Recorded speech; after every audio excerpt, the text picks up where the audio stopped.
Ici Sud Radio. Les Français parlent au français. Je n'aime pas la blanquette de veau. Je n'aime pas la blanquette de veau. Sud Radio Berkov dans tous ses états. Un fait divers, un fait du quotidien, un fait de société, peu importe les étiquettes. Qu'est-ce qui se passe si dans la rue, dans le métro, dans un bus ou ailleurs, vous voyez quelqu'un en train d'agresser, en train de tabasser, en train de voler ou en train de violer quelqu'un d'autre? Qu'est-ce qu'on fait? Chacun d'entre nous peut être amené à se poser la question. C'est ce qui est arrivé effectivement à Charles de Massieux, excusez-moi. Et qu'est-ce qui se passe à ce moment-là? Qu'est-ce qu'on fait? Il va raconter son histoire, on va en parler. Sud Radio Berkov dans tous ses états, le fait du jour. Arrive en ville, Daniel Balavoine. Effectivement, quand on arrive en ville, quand certains arrivent en ville, on se demande ce qui peut se passer. Alors, vous savez, on a même parlé de sentiment d'insécurité, mais pas d'insécurité. Bon, aujourd'hui, tout ça a volé en éclats. Quel est le prix à payer quand on s'interpose lors d'une agression? C'est ça la question, et on la pose effectivement à Charles de Massieux. Charles de Massieux, vous êtes auteur, vous êtes, vous voulez vous travaillez sur un site internet effectivement en ce moment. Et vous avez en octobre dernier, très exactement, il vous est arrivé quelque chose. Il est arrivé quelque chose à une voisine à vous, et vous avez réagi. Racontez-nous qu'est-ce qui s'est passé, comment et d'abord où. Bonjour Monsieur Berkov, tout d'abord merci de me recevoir. En fait, j'avais un projet de longue date d'aller habiter en province avec ma compagne, et nous avons donc acheté une maison dans la Creuse. Et un matin, c'est un midi, au moment où nous étions autour de la table, j'entends une femme hurler. Mmh. Et juste après, un homme menacé de mort. Donc je prends peur. La menacée de mort, vous voulez dire? La menacée de mort. Je l'entends parce que les fenêtres étaient ouvertes, mais je ne vois toujours pas la scène. D'accord. Donc je prends peur et je dis par avance que je prends sur moi un stylo coupe-papier que je garde toujours sur moi parce qu'il se trouve que j'ai été agressé 3 fois en région parisienne, dont une fois gravement il y a plusieurs années. Je cours et là je vois une vieille dame terrorisée, plus sa belle-fille et un homme qui tourne autour d'elle en disant de toute façon je vais tous vous tuer. Mmh. Je vois que l'homme est sérieusement alcoolisé. Mmh. J'essaye de calmer la situation. Il avait une arme à la main, il avait quelque chose. Il avait sa main en permanence dans sa poche. D'accord. Et ultérieurement, il sortira une arme. Et donc il était dans la cuisine de... Non, il était juste devant la propriété de la dame. Et j'ai appris plus tard qu'il a essayé de s'introduire chez elle. Mmh. Donc j'arrive, j'essaye maladroitement de prendre le pouls de la vieille dame en lui ordonnant de rentrer chez elle parce que je vois que son cœur bat la chamade. Je vois que sa belle-fille continue à subir les assauts grossiers et violents verbalement de ce monsieur, et j'essaye de calmer ce monsieur. À ce moment-là, ça ne lui plaît pas, il commence à m'insulter, à me menacer, et il s'approche front contre front. En me disant, de toute façon, j'ai fait de la prison, ce qui s'avérera vrai puisqu'on l'apprendra au tribunal. Je possède je cite, des flingues chez moi. Et là, je panique. Et au moment où il me touche le front, en cherchant vraiment le contact, il veut se battre, il me le demande, il n'arrête pas. Et là, je fais la bêtise, je sors ce coupe-papier et je crois lui blesser la jambe. Et malheureusement, je blesse le bas de l'abdomen. Pas avec l'intention d'enfoncer la lame. J'ai même la lame dans la main, c'est-à-dire qu'il y a une toute petite partie, mais il se trouve que il a tellement... C'est un stylo coupe-papier, ça. Voilà, c'est un stylo coupe-papier, ça fait moins de 6 cm, hein. C'est pas une arme type cran d'arrêt ou... D'accord. Mais je ne nie pas les faits. Il est effectivement blessé, sûr. Mais de là, il ne s'effondre pas, il continue à avancer, et là, ma compagne sort de la maison paniquée, elle fonce chez la vieille dame pour voir dans quel état est la vieille dame. Et là, il voit ma compagne passer et je cite, je suis désolé auprès de vos auditeurs, je vais, excusez-moi par avance, la baiser, la violer et ensuite la tuer. Et là, il a une arme dans la main. Et c'est un jeune adolescent qui est avec lui, qui est sorti. Donc, vous avez vu l'arme? Moi, je l'ai distinctement vu. C'est une arme avec une poignée noire. Je peux pas dire ce que c'est comme arme, par contre, je dois être honnête. Donc, moi, je paniquais, j'appelle la gendarmerie, je dis effectivement aux gendarmes, moi je vous préviens, s'il rentre chez moi, je vais le tuer là. J'explique la situation, les gendarmes arrivent sur ces entrefaits, ne me clouent absolument pas au sol parce que je me constitue tout de suite prisonnier. Même pas, ils sont très corrects avec moi. Ils me disent retrouvez-moi ce stylo coupe-papier que j'ai jeté dans mon jardin. Je leur remets, je pars en garde à vue. Je dois dire entre parenthèses que les gendarmes de la Creuse ont été exceptionnellement gentils avec moi, rassurants, enveloppants même, je le dirais. On dit toujours du mal des forces de l'ordre, bah là non, il n'y a pas de mal à dire. Bon, il se trouve que je passe quand même 48 heures en garde à vue.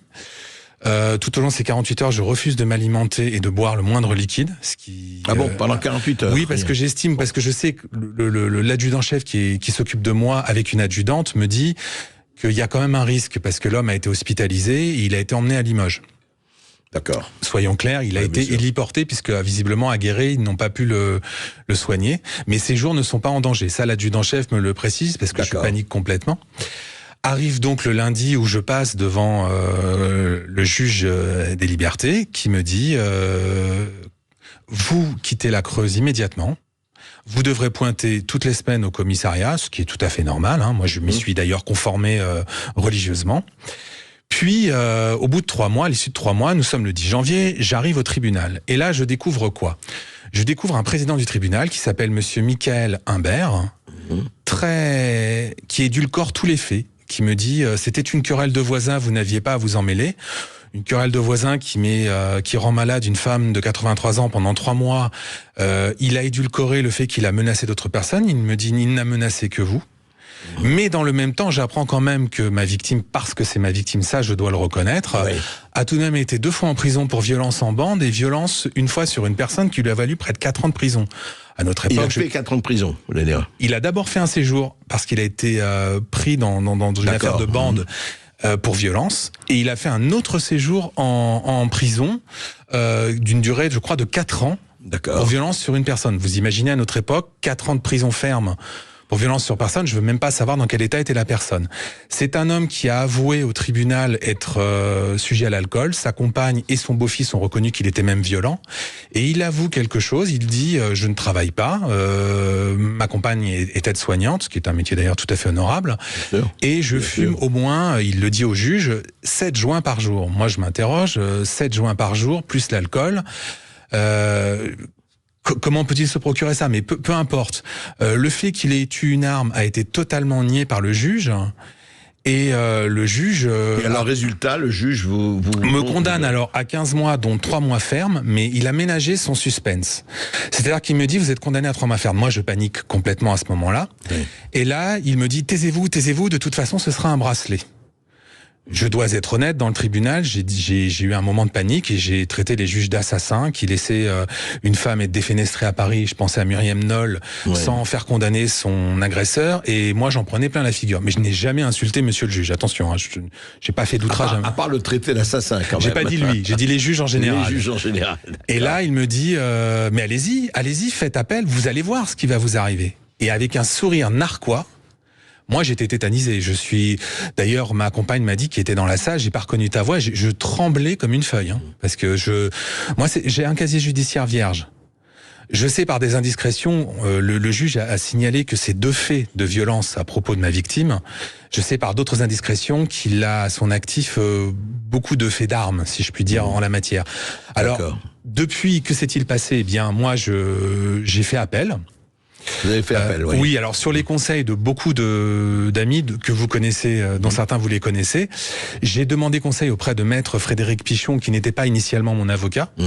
Je salue d'ailleurs le travail de mon avocate sur place dans la Creuse, elle a fait avec les moyens du bord. Mais qu'est-ce qui vous a fait ? Alors, non mais voilà, et donc vous faites appel, et donc pour le moment, et donc vous êtes sous bracelet électronique Non, pas du tout, parce qu'un appel en fait annule la peine initiale jusqu'à l'appel. Je tiens juste à dire à préciser un élément, c'est que je ne connaissais pas les gens qui habitaient dans ce hameau, je ne connaissais que la femme qui avait vendu la maison, avec qui nous avions sympathisé. Donc votre voisine, vous la connaissez pas ? Absolument pas. Et depuis, j'ai appris que ce monsieur a menacé à peu près tout le monde, y compris des conseillers municipaux. D'accord. Il ne supporte absolument personne, il a menacé de jeter dans dans une rivière proche du hameau, la Petite Creuse pour ne pas la nommer, un septuagénaire que je connais bien, qui est un éleveur très gentil. Parce que j'ai appris à connaître les gens, et les langues se sont déliées. C'est quelqu'un d'excessivement violent. Qui ne sait pas se contrôler et qui est menaçant à peu près avec tout le monde. Et ce qu'il en ressort, c'est que moi, je ne viens pas ici à Sud Radio pour cancaner et jouer les fiers à bras. Je regrette infiniment mon geste, comme je l'ai dit au tribunal. Je ne pensais pas viser l'abdomen. Je le dis sincèrement, je voulais juste viser la jambe. Oui. Mais cet homme m'a effrayé. Alors, vous savez que, quand même, que vous sachiez, je ne sais pas si vous le savez, Charles de Massieu, mais le juge, là, qui vous a... Monsieur Imbert, oui. Monsieur Imbert, est menacé de mort, a lui-même porté plainte, c'est pas vous, bien sûr, pas contre vous, mais il a été menacé de mort.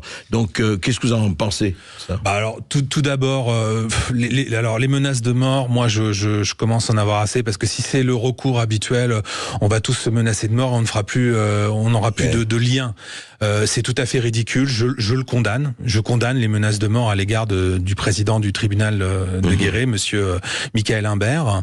Je crois pas que ce soit sur ce terrain-là qu'on avancera de toute façon. Alors justement, mais alors sur le fond, je voudrais finir là-dessus, Charles, mais c'était très important que c'est quelque chose qui se passe, je dirais hélas, je dirais pas quotidiennement, mais de façon très récurrente en France.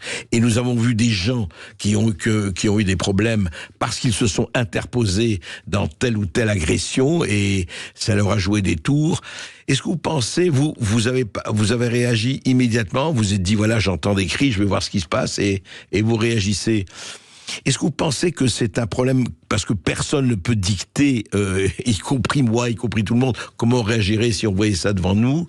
Et vous pensez qu'il y a un problème là-dessus, il y a un vrai problème de cette violence, est-ce qu'elle vraiment est exponentielle? Est-ce qu'elle a explosé? Il n'y a plus aucun filtre. Jadis, il y avait de la violence, ne nous mentons pas. On peut parler des Apaches au 19e siècle, début 20e siècle. Mais c'était une violence, la violence de Jacques Messrine, par exemple. Mais c'était une violence qui ne s'adressait pas, par exemple, à une femme enceinte. Combien de fois dans la presse régionale lisons-nous qu'une femme enceinte a été agressée, qu'une femme âgée, même des enfants. Je veux dire, aujourd'hui, il y a une décomplexion dans la violence. Mais d'un autre côté, il y a une tentative de castration judiciaire des personnes qui veulent intervenir. Je veux dire, bien sûr que je ne suis pas fier de mon geste, mais que se serait-il passé si cette dame de 83 ans ou sa belle-fille avait été tuée? Sa belle-fille a réitéré, je l'ai rencontrée à nouveau, elle m'a dit, on voyait dans son regard l'envie de tuer. Je veux dire, il y avait une tentation homicide. Moi, j'ai jamais eu la tentation homicide sur une femme de 83 ans. En fait, quand on voit ce genre de réaction, etc., y compris judiciaire, les gens se disent, oh là là, moi, je vais pas m'en mêler. Exactement. Comme ça, oui, c'est terrible ce qui arrive, mais tant que ça m'arrive pas à moi, je vais pas m'en mêler. Vous vous souvenez de l'affaire de Lille? Cette jeune fille, aux heures de pointe dans le métro de Lille, se fait sexuellement agresser. Elle dira plus tard en larmes, je crois que c'est à une radio d'ailleurs, qu'il y avait des hommes dans la rame qui étaient des armoires à glace, ils ne sont pas intervenus. Et ça, c'est quand même, c'est très, tout ça, cette situation est préoccupante. Et effectivement, s'il y a, comme vous dites, je ne dirais pas castration judiciaire, mais quand même, il faut savoir qui est la victime et qui est le bourreau.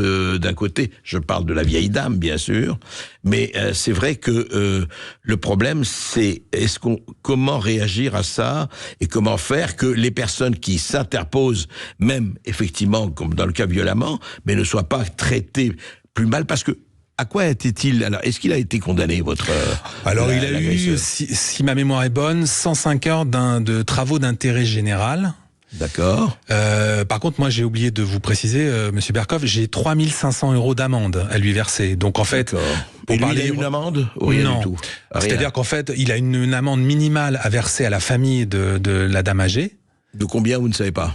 C'est autour de 38 €, je crois. D'accord. 68 €. 68 €. 68, oui. Merci, voilà, j'avais pas le chiffre exact, je vous remercie. Par contre, moi, je vais verser 3500 € à quelqu'un qui avoue fumer tous les jours du hashish, donc je vais verser de l'argent, je suis dit, en parlant ironiquement, je vais verser de l'argent au trafic, quoi. En tout cas, merci Charles Merci Damasio, infiniment à vous. merci de votre témoignage. Je crois qu'il y a en tout cas un vrai problème qui est posé là-dessus. Encore une fois, sans prendre parti, mais sans renvoyer dos à dos les acteurs de cette histoire, on ne peut pas effectivement avoir 2 poids 2 mesures comme on l'a trop souvent aujourd'hui. Et puis si cette histoire vous fait réagir, n'hésitez pas, 0826 300 300, on prend tous vos témoignages. On va se retrouver dans un instant sur Sud Radio après cette courte pause. On va parler du prix du panier de courses qui ne cesse d'augmenter. À tout de suite sur Sud Radio. Sud Radio Berkov dans tous ses états, midi 14h. André Berkov.